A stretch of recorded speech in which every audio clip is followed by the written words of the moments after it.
Yo, soft words and harsh truths. You got issues, I got issues, we all do. So free yourself, a safe space for your concerns. We got things to learn, habits to unlearn. Always deconstructing and reconstructing. Can you see the beauty that's in destruction? If there's an end, a new beginning's coming. Nothing comes easy, does it? You gotta really want it. Soft words and harsh truths. You got issues, I got issues, we all do. Hello and welcome to Unhinged While Anchored. And I am really excited for this episode. Today's episode is called Mirror, the Unexpected Reflection. Because you just never know when you're going to be faced with a challenge or where exactly that challenge is going to come from. And sometimes that challenge is unexpected. One that is triggered by someone or something at the most unexpected times. There are things that go against the typical and fall quickly into the unexplainable, but if you can sit back and observe without reaction, sometimes you're able to see a reflection you didn't know you were ready to see. That is what leads us to our guest today. Styles with the Brunch Hour podcast is here with me today. And he's going to talk about how he played a part in my healing without intention and how emotions can be both beneficial and can also stop someone from seeing the lessons. How are you doing today, Styles? I'm great. How are you? I'm good. So I have to make a confession to you. I went back and I watched that day from morning to end when we met last time, and I set myself up for failure with you. I have video evidence of me psyching myself out. And so when we met with you, when I met with you, I definitely was not on my A game, and I was a little distracted by current events at the time. But good news, we don't need to mention any other people. It's just going to be you and I today. So how are you doing? Like for real? I'm great. I'm great. Last time we Yes.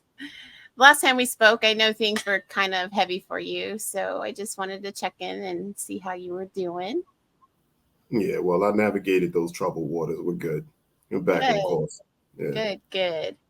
So I actually am going to have a formatted show for you because you are a very particular guy. And I'm excited because I've never done that before. And so I actually have full-on questions for you. And the first one is, do you believe in intentionality or that everything happens for a reason? I think it's easier to lean towards intentionality than everything happens for a reason, because I can actually, I don't know, it's easier for me to prove intentionality as opposed to everything happens for a reason, because something else is going to happen. And do I attribute that to something that happens for a reason, in order to connect the dots? Or do I, just lend credence to somebody's intentional efforts to make something happen because this is what they said or this is what they did and this is what I can prove? So intentionality more so than everything happens for a reason. Everything happens for a reason just feels good in the moment to me. That's understandable.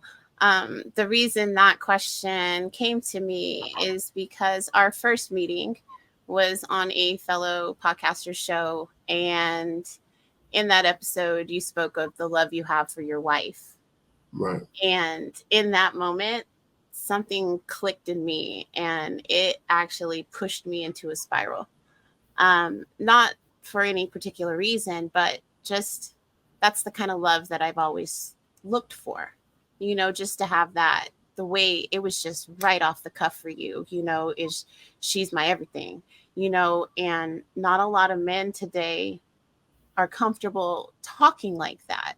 And I think that's why it took me by such surprise, is because we are conditioned in society that men are not allowed to be emotive And so when you see a man who's comfortable in that space, it kind of is like a shock, and that's kind of what led to my spiral, which is not a bad thing. It's not a bad thing because I definitely grew from it.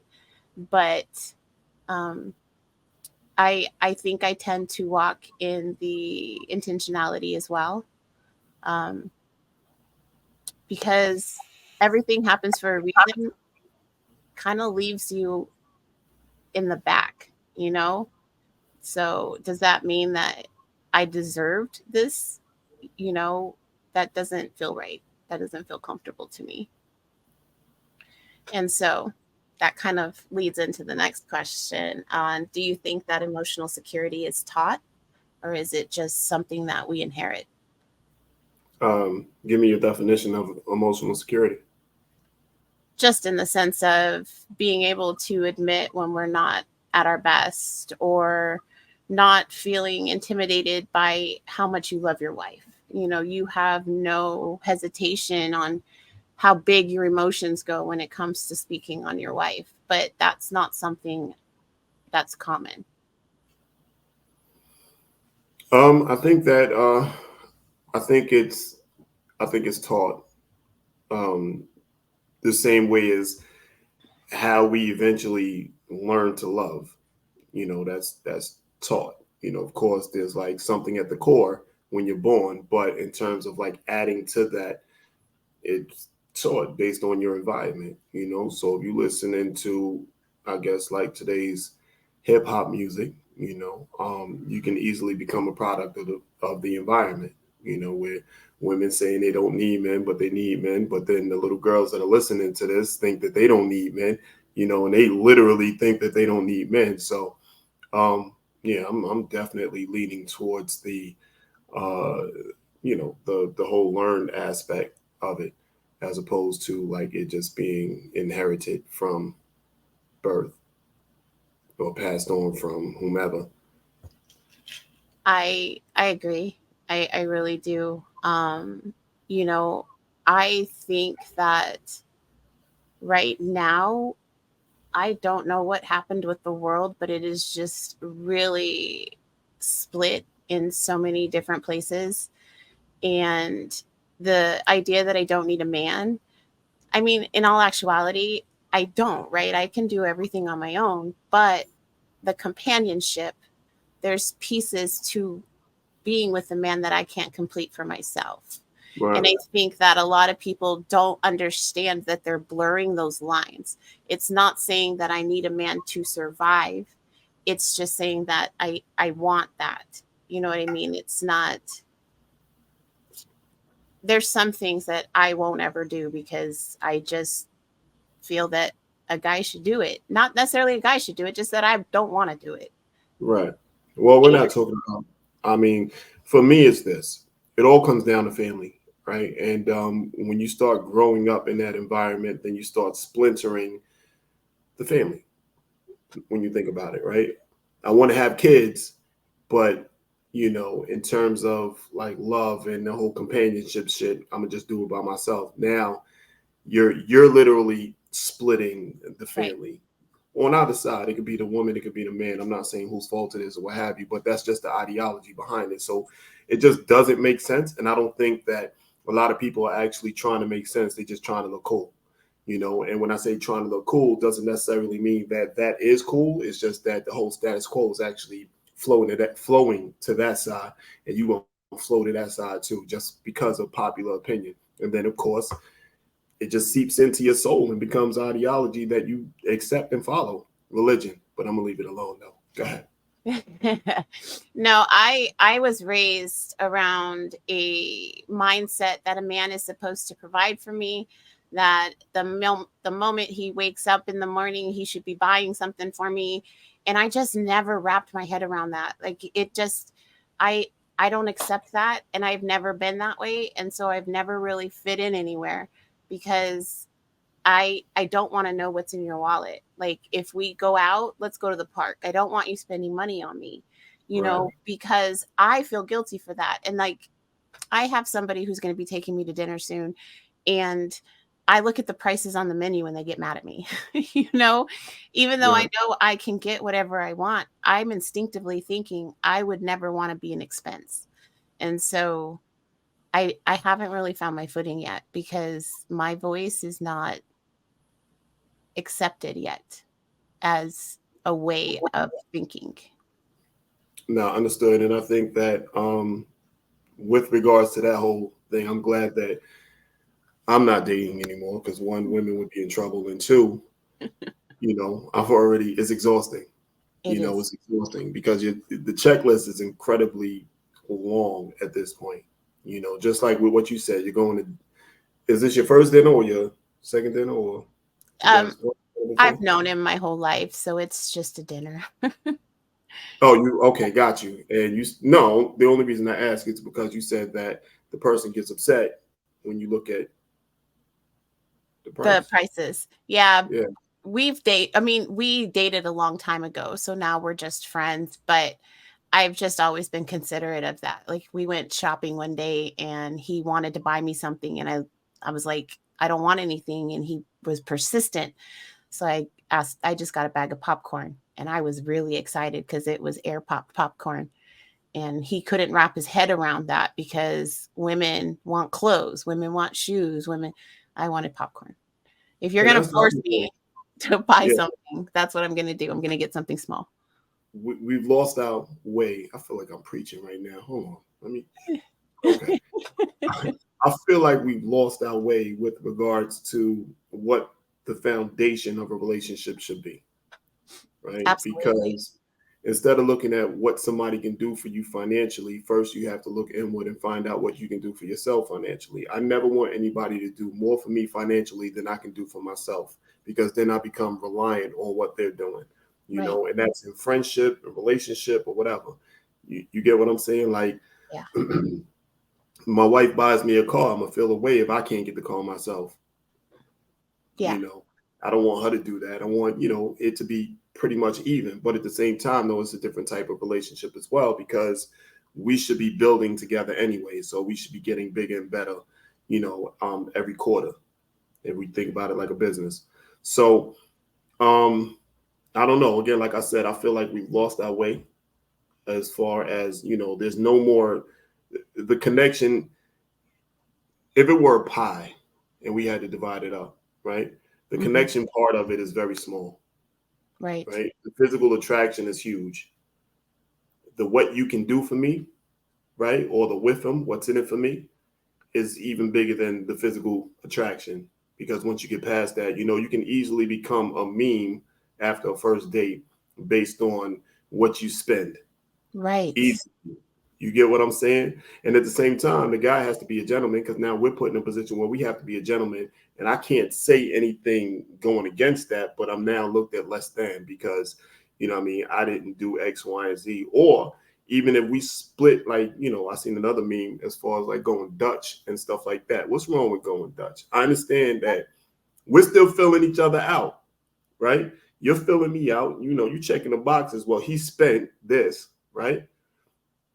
Why not? If we're filling each other out, why can't it be on the other side where we're going Dutch and then we figuring it out from there?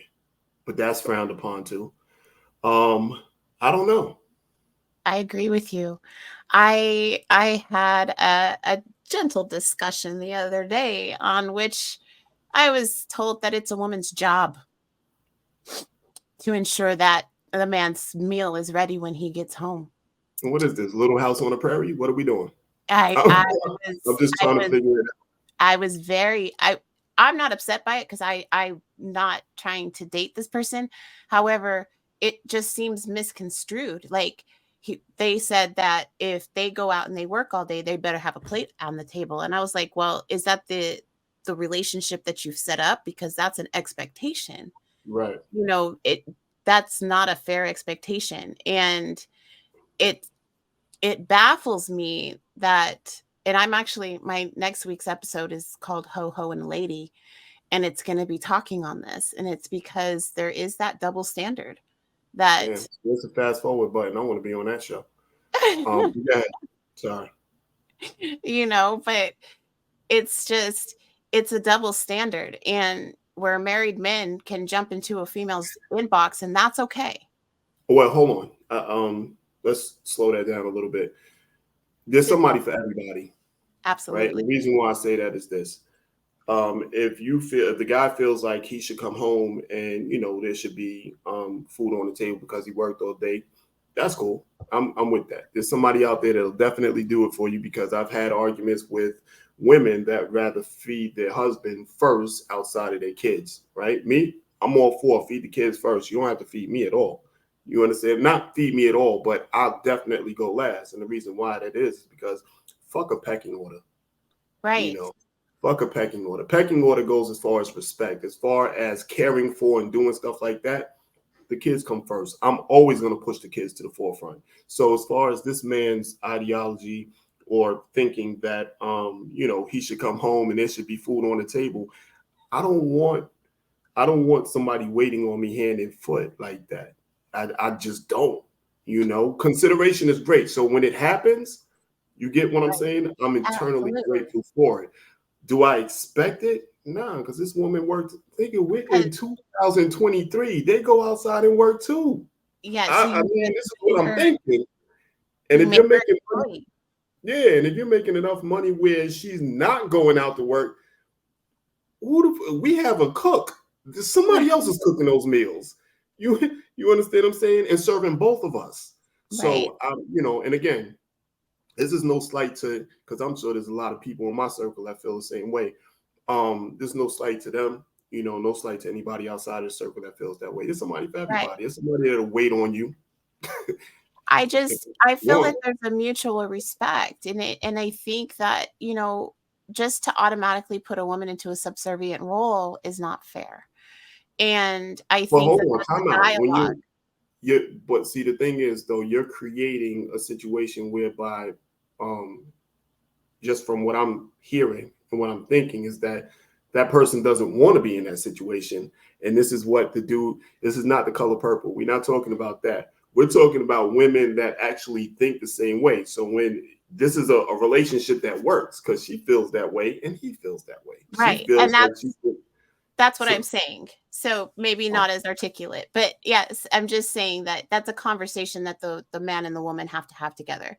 Hey, I'm going to go out and I'm going to make all the money and I'm going to do this. When I come home, I would like a plate, to eat. But automatically for me, I'm going to have a plate. I'm not necessarily going to heat it up and feed you. I mean, that's just, it depends on the day. It just depends on the day. Right. And it works out. I think that we've taken our old fashioned values, right? That's the core of us older in this little group of where we're at right now. We have these core beliefs because we've seen it. We've seen how it works, where the man is the lead and the woman is, helping at home. And we've seen those dynamics, but then we've also seen now that it's been a progression of, like you said, a whiffum of what it, what's in it for me. Yeah. Yep. So, but I guess that kind of can lead to what's in it for me would kind of lead into a legacy or your personality. Like, within a relationship, we want to leave something behind, right? Like there's something, some people have kids, some people leave a business behind. There's some kind of something to signify the union that we've shared while we were on this earth. What do you think your legacy is going to be, or as it relates to your podcast or your relationship or anything? Wow, that's a loaded question. Okay, so some years back when I actually started really thinking about that, I think my son was 10, and he's 21 now, right? So I was like, I asked myself the same question you just asked me, like, what do I want my legacy to be? What could I do to leave behind for my child at that point? Outside of monetary shit and all the regular shit that people say, blah, blah, all of this. I wrote a book. And I felt like me leaving that book behind, it was something that you can't take back. It'll always be cemented that this is what he'll have. Like, this is, he can always refer back to this. This is, what my father was about. You get what I'm saying? So Yes. You're muted. there we go. I like to talk to myself sometimes. But of course, after a while, what would happen? I mean, after a while, and I gave it some thought, it has to be more than that. So it's like any endeavor that I get into, I always look at it long term, like what can I get out of it? Because this is what I have to leave to them, whether it's liquidated or not. I need something structured to leave behind so that they can, move forward with it. But what's also important to me is actually teaching them, the value of it and how to run it and why they need to run it if need be, in my absence, so that they're okay. So it goes beyond just leaving it to them, but then I have to teach them the why behind it, and stuff like that. Because if you look at a lot of people with a silver spoon, they grow up in a family business and like, I don't want to do this shit. You know what I mean? Like, I don't want to do that. And I'm fine with that. If I have something that they don't want to do, I want them to know how to liquidate it, right? And then how to move the money around to make the money work for you. You don't have to want to do that, but I want to leave them in a good position though. I've thought about this myself, and I do my little daily good mornings or whatever I'm doing, and I try to say I love you at the end of every video I do, and that's kind of what I'm leaving my kids. They'll always be able to hear me say I love them. I'm teaching them now how to have big emotions. I'm teaching them how to process and be an actual contributing member of society and not just somebody who's here to take it. I don't want to leave them money. I do want to have property that I'm going to put into a trust, so there's some kind of protection for them. But yeah. I'm not. You just said you don't want to leave them money, but you want to leave them property. You understand that's one and the same, right? It is. However, the property is more tangible than an actual dollar. So it is, but you think I got you. Residual income. I'm thinking residual income for them. If they elect to sell it, I'm not going to be here. So I really don't have a dog in that fight. But I'm trying to set them up with residual income. So then that way they can continue to build themselves. I don't want them to be financially set because I'm no longer here. I want them to still work towards something, if that makes sense. I'm not gonna hold you. If I could leave them financially set, I would. Right now I'm 48, bordering 49, and I know that this world is wicked. I know that this world is hard, and I understand that America basically conditions you and tells you that you have to work till 65 before you can take your saggy ass and go sit on the beach somewhere and live out the rest of your days. I think is all bullshit. So if my kids could actually move around this world free, carefree of money and shit like that, I would absolutely do it for them. But again, like I said, they have to actually have the same mindset, or a good mindset in order to navigate that and keep what they have once I'm gone, So, right. Pardon, that's my biggest thing. I hesitate on the providing the financial stability for them because entitlement is such a easily caught condition. And a lot of the problems we have today is because people feel they woke up and that's enough. It is. I'm happy they woke up today. Let me clarify, because that's one of my sayings. I'm happy you woke up today. But society is not going to just hand you everything because you woke up. Can I ask you a question? Don't you think that that's your job to teach them about entitlement? Like, we can readily identify entitlement because we didn't grow up entitled. So we already know, like, you right now would never feel entitled, right? And that's because of the things that you've gone through. So why not pass that on to the kids? Teach them what entitlement is, just like racism. Like, teach them, like, That's not the way to go, and it can easily be taken away. So your fears can easily be conquered just by you imparting that type, that piece of wisdom on them, and then taking them through that, as opposed to waiting to see what happens. I was still growing up myself during that time, but I actually, it goes a little bit further than that, because my hands were tied in a lot of the situations because of the kids. My kids were around. There was a time my daughter called the cops on me and told them that I was abusing her. I threw a plastic fork across the room and it stuck in her back because I didn't let her have a cell phone. And so it did put a little bit more of a restriction on me, not me being able to control it, because of the fact that the kids can just say whatever they want. And I guess we it's a grew up hard in time. different times. Yeah, my mom, I think I was beat with everything that was in the house, literally. If she Right, could pick me it up, I too. would beat me.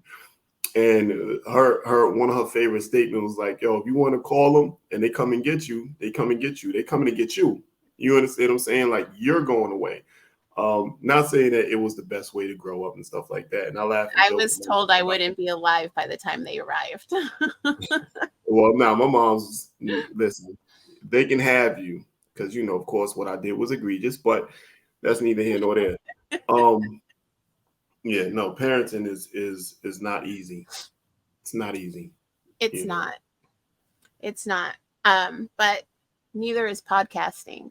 I'm gonna be honest. Podcasting is easy. It can be if you know exactly what you want to do. And I have switched probably about 1,700 times. It all has the same foundation.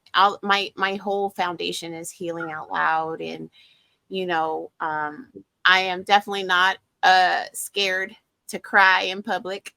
But my formatting has changed. Like, I'll have my interview with you, and I'm going to have an interview with Eric, but I'm pretty much just doing it on my own. Gotcha. Because I don't want a surface conversation. I don't want to talk about some woman who got shot in the store, or I don't care about any of that stuff. About that, though. How's that a surface conversation? It has no relevance on my life at all. Got you. Okay. Do we know the story behind a woman that got shot, the circumstances surrounding that? No, I mixed it up. This was when the guy got shot in the store because he hit that woman and the son shot him, and then it just became like this whole thing, and then everybody's fighting with each other. That's my problem. Instead of recognizing that, hey, we have a true issue here, we then start picking sides, and then everybody's got an opinion and nobody's listening to each other.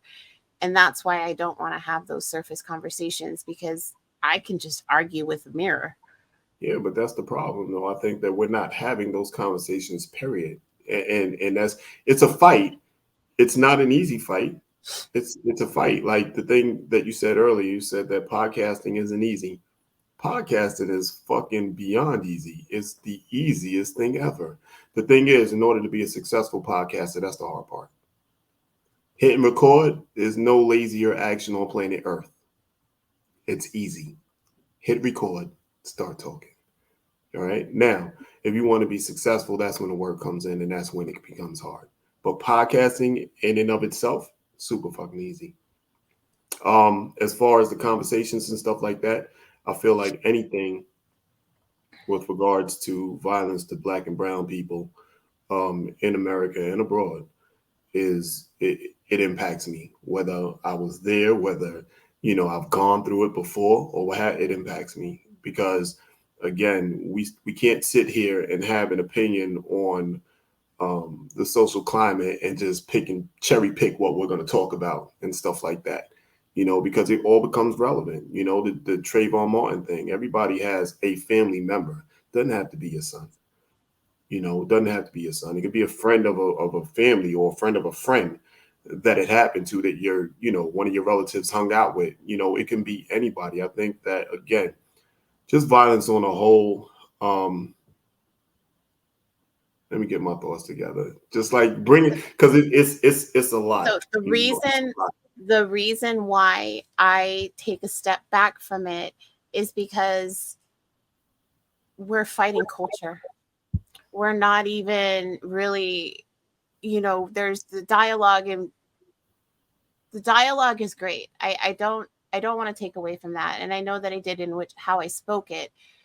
It's just, instead of, we're just talking about it. We're not doing anything about it. We're just talking about it. And so what's the purpose that we are really serving? Are we working towards something? But we're not. We're not. I have a question. Okay. What are you willing to do about it? Because when you say we, don't say we, say me, you. What are you willing to do about it? I'm Because what happens is are you part of that situation where it's like, you know what, I'm not willing to do anything about it, so I don't want to talk about it. I'm just trying to understand where you're coming from with this. That's all. I actually want people to start taking accountability for themselves and stop looking out and blaming everybody else. But what happens is when you deal with the general population, it has to start from within. So it has to start with you. So And everybody's I hold fault. myself accountable. That's fine. But what are you doing about it? Because you're talking about what everybody else is not doing about it. What are you willing to do about it? I'm willing to, I'm just starting to, I'm starting to actually offer a different way to see things. I want, and my Not Just a Sorority Girl is an actual organization that I'm going to be starting to push this self-awareness type of feeling, because when we break up, we blame the other person. We never blame ourselves. We lose our job. We blame the job. We never blame ourselves. There's no self accountability in a lot of these conversations. I hold myself accountable. I am probably 80% the reason why none of my relationships worked, because I am a difficult bitch. And I know that. But I'm willing to admit that, And so if more people were willing to admit that they suck, we wouldn't suck, because everybody would be able to grow together. But right now we're still trying to tier everybody. If you make $60,000 a year, you're poor by society standard. No, by actual standards, you can't live in New York off for $60,000. That's an actual fact. So that's not even a thing. Fuck social standards. You can't do it. You cannot do it. That was just a bad example. I But I'm here I with you. would I'm I'd rocking with you. actually beg to differ, because there's many of us that do survive on that and less. In New So York, that's in New York. that's what I We're just said. I speaking, can only but speak to where I'm I'm from. I just saying, can't speak to somewhere else. I live close to Apache Junction in Arizona, Yeah. and it's not that it's a low income type of environment, but I wasn't raised with money, so we learned how to navigate. I am Right. struggling right now because I built up my life based Mm-hmm. off of two incomes and then went to no income. So I'm Gotcha. having to readjust everything and learn what is a necessity. And so I think that it's probable and it can happen. It's just right now it's not feasible, because there's no way that we can get ahead on what we're making You versus know, what the companies are wanting. got you. You know what hurts my heart is the fact that we have to learn to live without. That's what hurts my heart. So it's not the whole rat race of society. You got to look at the core of it. It's like, oh yeah, society. You got people on Instagram, flashing cash, this, that, and the third. We think we need to catch up. Motherfuckers just want to be, part of my language. Motherfuckers just want to be comfortable. You Right. understand what I'm saying? I don't want to worry about where my next meal is coming from. I don't want to worry about, how I'm gonna feed my kids. I don't want to worry about, can I put gas in the car this week to get to where I need to go just to get by, which is work. You understand what I'm saying? So that's the type of shit that hurts my heart. I understand that you came up with nothing. I came up with beyond nothing. Zero. My mom had me at 16. We lived in a shelter for and this is all, as per her story, because I wasn't, I can't recall that. But I can tell you that my mother definitely sheltered me from a lot of financial problems. So I wasn't fully aware of what the fuck was going on until, maybe 9, which is Right. pretty late. But um, yeah, Yeah, I'm It's sorry. it's hard. It is hard, and I've heard my kids crying because I couldn't get their food. You Mhm. know, I I my older kids and my younger kids. So I have that ownership. I am here because I made the steps to get here. Many people don't have that mentality. Like, I'm not looking out to the world and blaming the world because of my situation. And so that's the kind of energy that I want to present is I set myself up to kind of be here right now, and I recognized that I needed to minimalize my life because I was living beyond my means. Right. And so I had to be humbled. And so now I recognize what I truly need versus a want. And I think that's what I want to encourage people to do, at least for me and my children. I mean, I can't really speak to the world, but that's the kind of voice I want to present, is taking ownership, because once you take ownership, everybody else is just fancy parsley. Everybody else is just what? Fancy parsley. Oh, okay. They're just, they're Just an aesthetic. decoration. Got you. And you really are able to lean on yourself more. And so I had to re-fall in love with myself, and it happened the day you triggered me. And I have, Squish and I have been through our stuff. I'm not going to call him Demon anymore because people really started to make me mad with connecting him to the devil. So I just, I recognized who I am. And that's just kind of what I've been trying to work through ever since. But, Okay. Yeah. you know, with a lot of tears, of course, because why not? That's the hard part, is The crying in tears. front of people. You say crying in front of people? Yeah, It's only hard to cry in front of people when you give a fuck what people think. It's I really do. that simple. And at the end of the day, what I've come to realize is if you don't affect my life financially, then what I mean, it's not a especially outside of the bubble that we built, that we live in. I Right, mean, why do you care? And it's easy to say, but a lot of things lend to my personality with regards to that. And I am definitely that person. I am the cut off king. I do it just be, what I mean? I don't care, right. and it's not something I was born with. It did happen over time, but when situations happen and, people disappear into the ether, but then they're around when everything is good, you tend to start to do that, and you take a look in the mirror and you're like, hold up, that's not cool. And then when so and so did it, that wasn't cool. And I just started cutting motherfuckers off and started moving the way that I wanted to move, and really didn't care what people thought of it, because I was whether I was up or down, pause, it was just going to be one of those things where it was literally just going to be me, you know, Hmm. podcast included. Podcast included. I've had like 13 hosts over 5 years, and I know that, there's mumblings and whispers, and I don't give a fuck, because I'll tell you this, the season that I'm currently in right now is the most profitable and successful season I've had in 5 years, and that's 6 seasons. Hands down.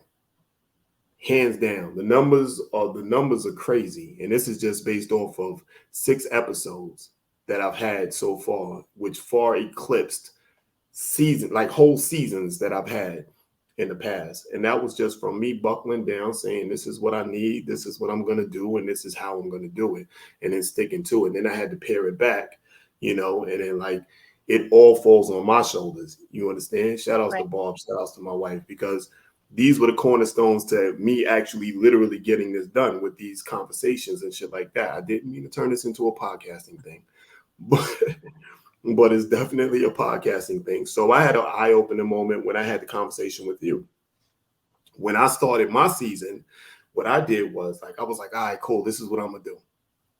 It's just me. just me doing this. So let me go. Well, I actually had a co-host. Shout out to Jess. You know what I mean? I love her. I don't know why, whatever, but I love her still. So when I started off my season, I was like, I'm going to prepackage 10 episodes and then just push them out. And I just have to worry about the marketing behind it, right?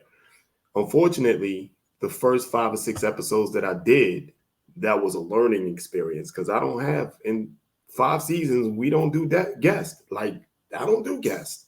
Mm-hmm. It was built off of us, you know what I mean, and our personalities and our perspective. Now it was built off of me and my perspective on whomever I happen to bring into the conversation. So I had to scrap 6 episodes after I started. And the reason why I did that was because then my wife came along and she was like, I'm here. I could be your co-host. Now, she was against being my co-host for years. Mm-hmm. Right. Yeah. She was like, that's what you do. That's not what I do. Blah, blah, blah. This, that, and the third. And it would come across on the mic as really dry. So it just never worked. But now, because, she's a vlogger or a budding vlogger and stuff like that, and she's in the fashion and food and travel and all this other shit, I was like, it works just from a business sense, you know what I mean, with it being the brunch hour and stuff like that, because we started out wanting to actually throw events or host brunches and stuff like that. And then I wouldn't have to rent an auditorium to do a live podcast. I'll just go have brunch somewhere and that's a live podcast. Ta-da. Anyway, so that whole thing, she did that, whatever.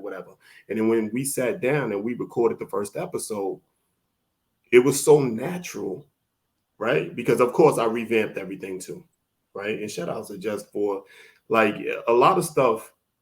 If you don't know, like, well, if you guys don't know, go follow Bless Jess. Like, she is the most funny. It's like my sister from another mother. She's a Leo too, fellow Leo.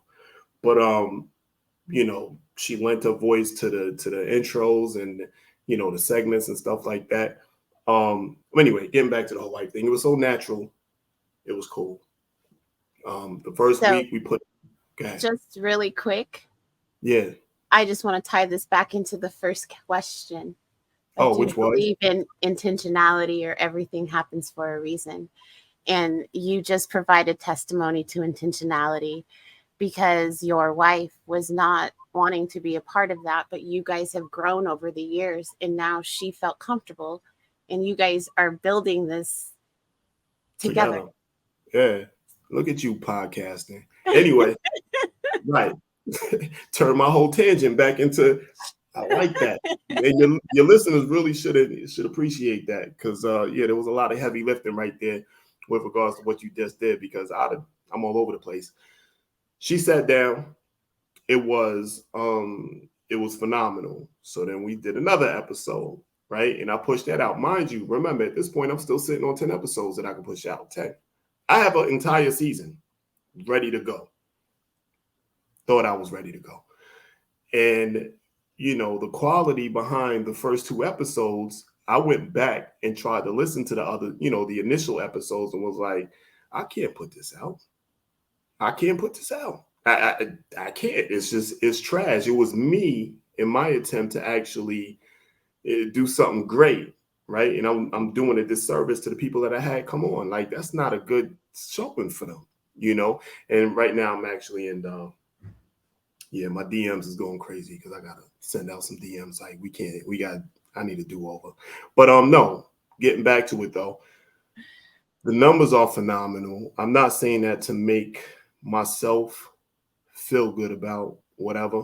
I just feel like we found our lane. Give We yourself found our your lane. flowers. You earned it. Give No, I yourself don't your have to give myself flowers. any. I'm good because again, like I said, there was a core of people that I came up with that are constantly like in my DMs and lending me support, not just reposting what I've learned. I don't give a fuck if you repost it or not. Marketing falls on me. You understand what I'm saying? It all comes Right. back to me. I don't give a fuck. Don't repost it. That's fine. But there are other intangible things that this core of friends, that they do for me when they jump into my inbox and they, lend me advice, and shit like that. I'm not gonna call them out because that's not what they do it for. You get me? Right. And I appreciate that. And they've taught me how to be a better friend as far as like being, because I used to be like over the top. I'd get in your inbox like, yo, you need to do blah, blah, blah, this, that, and the third. Not everybody's ready to receive that. Me, on the other hand, I'm a good coach because I know how to be coached. Coach me. I'm going to say our first meeting, I wanted my feelings to be hurt. Like I even had a meeting after, I met with you, and I wanted to be upset, but I just couldn't. I couldn't be upset because I literally asked for somebody to come in and be honest with me. And I do want conversations. I don't want that interview feel, but you were the only person who was like, yeah, no, this isn't it. And I agreed with you. Yeah. And then I had people, what happened? Nothing. Like, why? What happened? Mind your fucking business. That's what happened. Yeah, like they were wanting to make it into something, and I was like, no, Styles is amazing. Like I just like, and I'm just singing your praises still because you were honest with me. You weren't mean. You weren't disrespectful. You didn't come out of pocket. You just said, hey, you're better than what you're giving me right now. Yeah. And that's why I requested to be, wholesome. I was like, oh, this is going to be good. But then when you showed up, I was like, wait a minute. Right. I'm not a pit bull. What happened? What happened? What are we doing? And it's because I got distracted because I'm still learning the ins and out of this. I actually have another episode that I'm going to do with Eric, and it's called Conflict or Content. Because damn, another fast forward button. I'm like, yeah, can I fast forward? No. Yeah, no. I feel like a lot of what happens with a lot of podcasters, though, is that they're so busy competing that they forget what they're supposed to be doing. You get what I'm saying? I'm not competing. I don't give a fuck what you're doing over there. I do recognize work, and I do recognize hard work. Karen L. that I had on the show, hard worker. Cookie from how you call it, Dirty Bag Podcast. Hard worker. And when I say that is because I appreciate motherfuckers pouring into their craft. You understand what I'm saying? She's pouring in her craft. So when I go through a story, she's at a convention for podcasts and this, that, and the third. And then when you show, like, the quality shows through. So when she's actually doing Vide's podcast, hard workers. Like, they switched it up, like the aesthetic. I appreciate aesthetic. I do. That's just me, because this is what I'm, I don't want to buy a used car that you didn't detail. Give me the used car that you detail. I'm fine with it. You understand what I'm saying? We get around. We do some things. But these people, this is like my inspiration. You know what I mean? Uncle Dolomite. You know what I mean? How you call it? I can go on and on. Like, and I reach out to these people and I tell them, like, yo, I see you. That shit is inspiring. Dolly is another person that I want to bring back. For sure. I think we should. Absolutely. 100%. I am actually really happy with the first episodes I put out because that was my introduction. Yeah. In every episode, there's a different personality. You guys got to see different pieces of me, and that's kind of who I am. Like, I probably am not the same person every day. And so it was a great introduction to that. And then I kind of just had a mental breakdown and had to take care of life. It happens.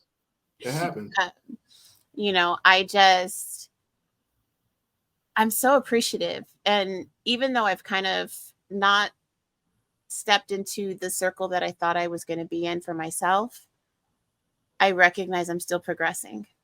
And so I am very selective now on who I'm bringing into my fold, because when you put out a word that you need help and nobody responds, that really humbles you really fast. So when you say put out a word, how'd you do it? I've typed it. I've actually had a video and I was like, look, I'm in a really bad situation right now. I'm not going to do a live. I have an open DCS case right now from lies, but it's just. Yeah, all right. So this is the thing. I think that your method, you shouldn't lead any credence to the fact that nobody reached back to you. Um, I will be honest, like it appeared that you was in a pretty dark space, but in my mind, in my social media mind, I'm like, people don't do that. Like, if something happened to me, would I go on live and just be like, do I need? No, because y'all don't matter first. You might be second, but you don't matter first. You get what I'm saying? So if I'm gonna reach out, I'm reaching out to something that's tangible. That's intangible. I can't touch and feel that. You know what I mean? What are you gonna do for me for real? I don't need words of encouragement. That's what church is for, I guess. I don't know. But at the end of the day, no, I need somebody. I just feel like I keep hitting this fucking table. I feel like your method was wrong. So you shouldn't feel bad about that at all. Now, if you reach out to a close friend that you went to high school with and then that person rebuffed you, that's a different story. But you're talking about you made a video, you put it on social media, ain't nobody, who cares? My family told me they told me to stop posting my depressing shit. I think that you should. I mean, I don't, all right, time out. I'm not going to tell you what to post, what not to post. I can't. know that I definitely muted it because I'm like, if I'm up and first thing I see is, I'm like, nah, I can't do that today. I'm not even gonna hold you like that. That shit was like, and because it was just back to back to back to back. So I was like, yeah, no, I'm good. Because it's real. I understand it's real. I am not. So that you said what frustrates me is nobody recognizes that I'm not doing this willingly. Like, I have always kept my tears behind closed doors, and every time I'm being pulled to do this. And I don't care if anybody believes me, this is actually what's happening. I'm sorry, what? My platform is healing out loud. So Right. everything I do is out loud. So if I'm hurting, it's out loud. If I'm happy, it's out loud. It's all part of that. And so it's real life for me. Every day something new is happening. And the only way and I'm here by myself all day. So the only interactions I have are people online. And so when I'm sharing this, I post it and I forget about it. And I don't even know it's there. But can I ask you a question? How is that helping? And the reason why I asked that question is this, right? Because you're saying you're posting it because you're upset. That's fine. Like, for instance, if it were any of my kids and they were posting that, boom, immediately I'm having a conversation with them. Immediately. You get what I'm saying? Because they need to know that they're loved. They need to know that they have a safe space, and they need to know that, you know what I mean, we're going to fix this, whatever it is. Now, I don't know you. Right. I don't know you, but I follow you based off of maybe a post that I seen, that evoked some type of emotion. And then I was like, oh, I'm there. Let me see.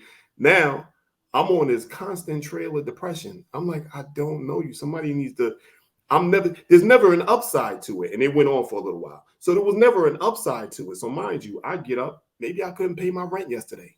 You understand what I'm saying? I'm fucked up. Now I'm scrambling. And the first thing I see is that. And I'm like, this is not what I need today. I'm going to pass. I understand the platform, but at the same time, no, I'm not telling you how to run your business, but where's the upside to it? You understand? It can't rain forever. So, but you recognize that you're telling me to pretend. So I'm being honest. No, hold on. But if I'm not up, I can't be up. So if my daughter's dad is dying of cancer and I have to deal with that every day, I don't know that I can be super happy. My daughter's father hasn't seen his daughter in over 2 months. I don't know that I can be happy. He hasn't been able to help me. There's a lot going on. So I'm not putting it all out there, but it does weigh on you. But when I flip, and I do, it without fail, something will just come and just knock me right down again. And for me, intentionality, there's something I haven't learned, so I have to keep repeating the lesson. And so I'm trying to learn the lesson, but I'm by myself. I don't have family to say, hey, come here, I'll be your safe space. I am Talitha. I have my daughters that live with me. That's it. I can't go to my daughter and talk to her about my problems. Understood. And, and I definitely feel bad about that. I don't want you to, I don't want anybody to be in that space at all. So are you, rather than me just assuming, are you like building a community around yourself to build, that type of support system? Is that what's happening? Is that what the Absolutely. effort is for? Okay. I want a Wanna little know. house on the prairie type of community where we help each other. If I need a tomato and you've got a tomato, I'm going to give you a cucumber for your tomato. I Tomato. I like that. That was cute. It is because we say tomato, but whatever. Go ahead. you know, I want to build that kind of thing. So I have to build trust. And like you stated, you don't know me. How do you get to know me over the computer? You don't. So I'm sharing, I'm going super raw with all Right. these people. And then as I start to build, we're growing too. And Right. I celebrate that, as you stated. I say we, I never say me. I do this kind of stuff where it's a community, and that's Mhm. what I'm working towards. Is it going to be all solid right now? Absolutely not. But Mhm. truth is in the pudding, because I will get muted, and I know I get muted. However, I can't stop doing No, it I'm not. Listen, because again, you're not. someday somebody's going to see one of my videos and not kill themselves. Okay, and I'm a very cynical person, but I'm gonna swallow that pause. I'm not gonna. Okay. Not my Okay, because podcast, this is the thing. No, no, no. my Because this is the thing. words. What you're saying is this, right? So if you're talking about suicide, right? And Because you I'm did. only speaking on the fact that I've had people come to me and already shared that with me. That's fine. So if you're talking about that, like with regards to me, I'm looking for sunlight on the horizon because remember it's dark. But if I'm Right. on your page and everything is so I can't pull myself out of the spiral because you're in a death spin. So I was just trying to figure it, and just from a business standpoint, because already if you've gotten people that have already done it, you know what I mean? Cool. But you I'm can't just saying get to the I don't light. understand how do we get there? Like how does that stop somebody from feeling the way that they feel if they come on and you're yourself spiraling? So what I'm asking is this: when you're doing it, that thing, right? Mhm. There wasn't like a positive something at the end of it. You get what I'm saying? And that's what was leaving me kind of like, I can't do this every day. So you realize, That, though, that that's a conditioned mindset, because for me, I'm just not for you. I'm just saying in general, no, no, no. Be because specific. Hold on, stop. Be specific. I can't deal with the generalities if it's just two people on it. Let's be specific. I'm talking about me so because I'm trying to grow. I can't grow if you're talking about everybody else. okay, so let's say that you and I were speaking, and Yes. you see my post, and I'm always depressed, right? Mhm. You have to sit in the darkness. That's my message. In order to get the lesson, you have to sit in those emotions. You have to be in that darkness, and sometimes it takes longer than others. So I'm that person who's going to be okay sitting with you in the dark. So if you come to me and you say, I want to unalive myself, I'm not going to, Mhm. oh my God, I need a 5150 you. Hey, what's going on? Okay, let's look at this. Let's break down everything around you, Mhm. because people have ugly thoughts. And so if you see somebody that's welcoming and understanding of these dark thoughts, you're going to have less fear of being judged. Many people don't go to therapy because if they share their true thoughts, they would get in trouble based off Mhm. a societal standard of what's acceptable. And that's not okay. And so my thing is to create that safe space, because I'll be honest. I went to Eric. Eric asked me, he said, "How are you doing?" I said, I want to die." Mhm. Eric didn't panic. He didn't do anything. He's like, "All right, we got this." And Mhm. that's what I needed. He didn't panic that I was going to go attempt something, because he knew I wasn't. I was just in that emotion. And Right. so if you see it's okay to be in that emotion, somebody else will be okay in that emotion and know that they can come through it.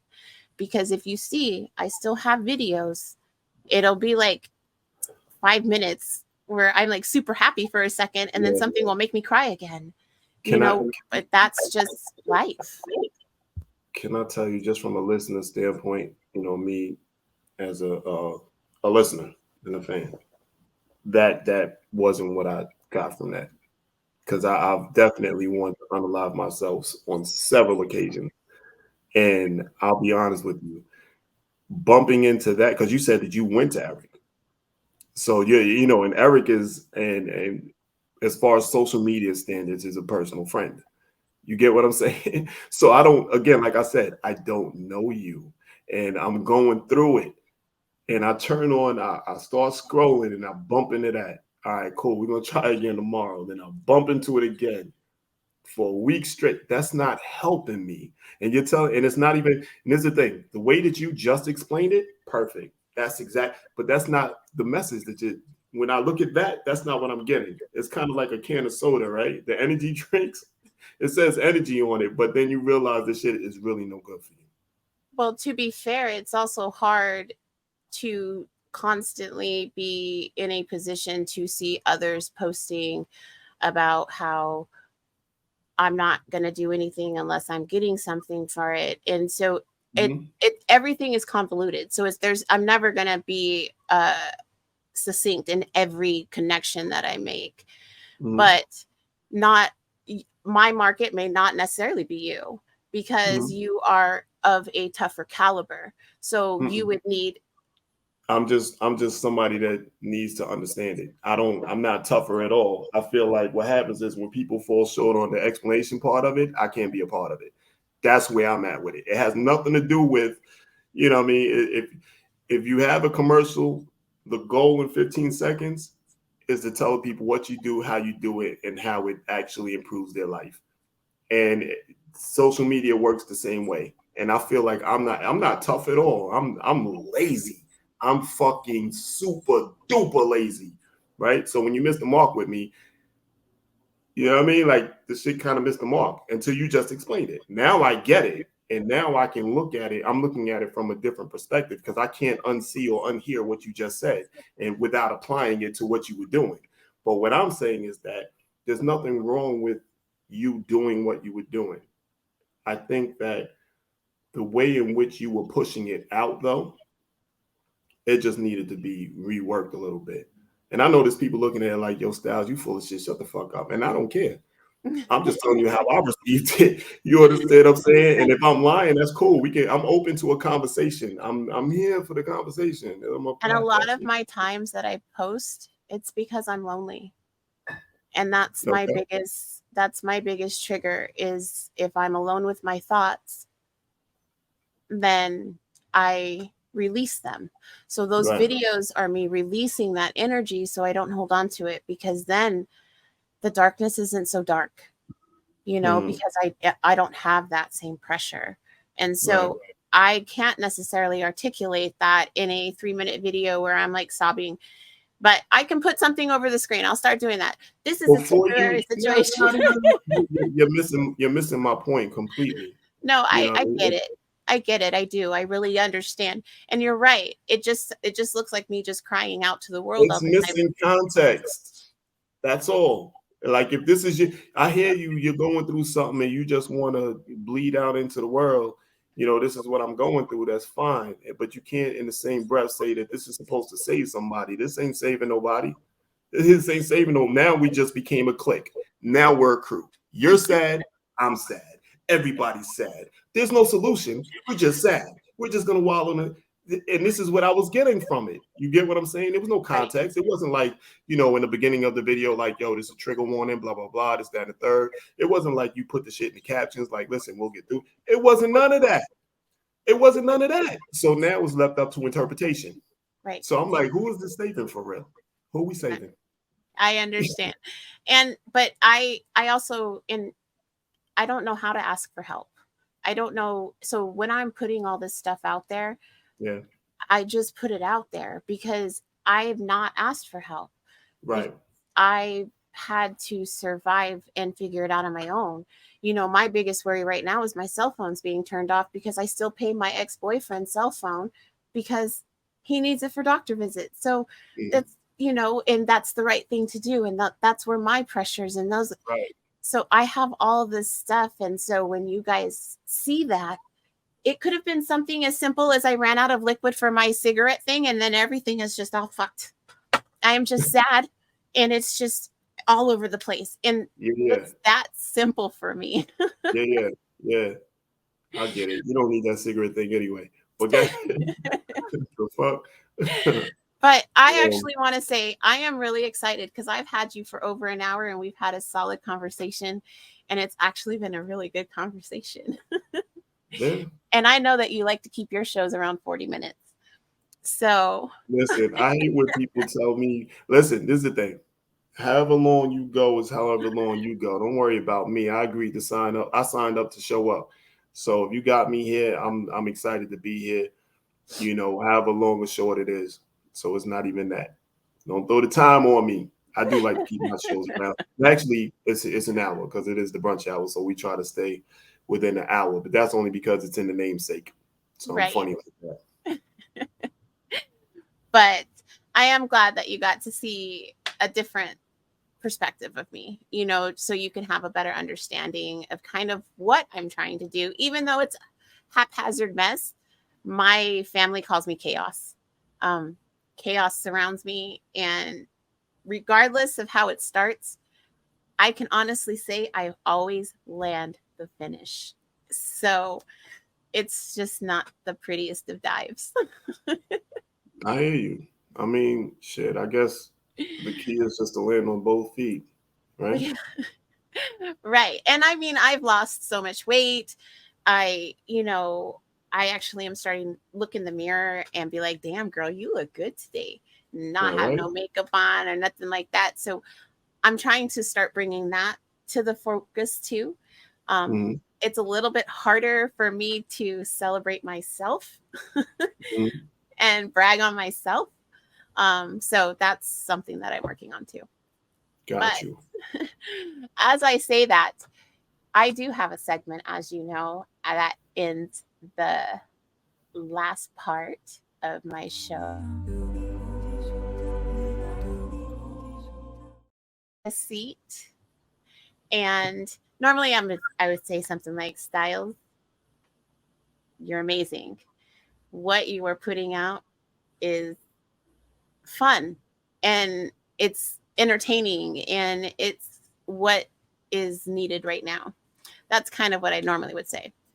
But what I'm going to say is I am very, very honored that God placed you in my life, because I really, really did grow from just that simple conversation.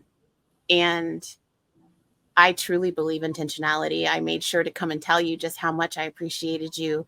And I have stayed telling you, you know, because I just feel it's important to always let people know how important they are to you. And as you stated, you don't know me, but you have made a significant impact on my life, and I'm forever grateful for that. And so that is today's Goddess Seat. I appreciate it. I And I definitely appreciate it. and so I know that typically people say, tell us where they can find you. Was that my cue or? That is your cue. Okay, because it just sounded like you were acknowledging the fact that other people do it. Um, yes, they can find myself and my lovely wife at the Brunch Hour podcast on IG. It's the Brunch Pod. No, it's I don't know on Twitter, whatever. And Twitter's no longer Twitter. Twitter's X anyway, so who gives a Right. fuck? You can also find my wife on Flights, Fashion, and Foods on the gram. We do have a YouTube page, and the YouTube page is search the Brunch Hour Podcast. You'll find it. Yeah, so that's where you can find us. Right. And shout outs to Bob from Let Me Touch You Podcast. You know, that woman has been behind me like the wind forever. So I can't leave that out. Good, good. So next week on Unhinged While Anchored will be Ho Ho and a Lady, where I am going to talk about difficulties being a woman in today's society and some of the difficulties that we women place on men. And I just want to appreciate you again, Styles, for coming and visiting me. For everybody else, thank you so much for waking up today. I love you, and be nice. It's easy.